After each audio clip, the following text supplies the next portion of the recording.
why was acquisitions a part of the strategy for Willington's growth?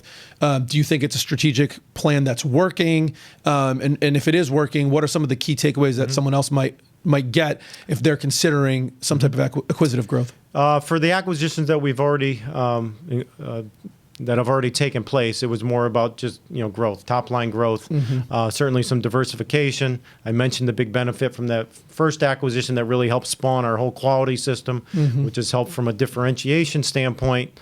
The second set of acquisitions helped reinforce a specific core product line, which ties in a lot to the aerospace and that military market, so that helped reinforce that.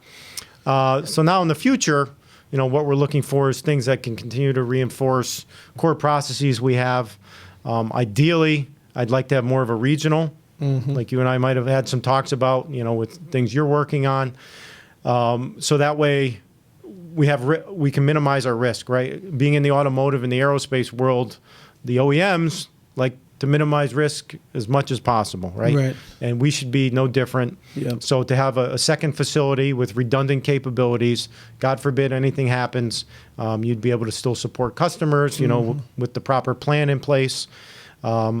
So that's ideally so there's some strategic things. So absolutely. I think, I mean, maybe for you because you lived it, it's a little bit easier. But I mean, there's some really important stuff you talked about there, right? So as you're going through, the inorganic acquisitive growth, it wasn't just like find someone who's for sale and buy them, right? It was some strategic objectives that were met, right? Number one, getting you into automotive and building a quality platform, which you guys wanted to do, but this helped jumpstart that. And once you had that going, looking at opportunities to say, hey, here's a company that is deeper in the aerospace market or the military defense where we want to go. So let's bring them in. And then going forward, you're strategically looking at diversification, redundancy in plants, and maybe get bigger markets.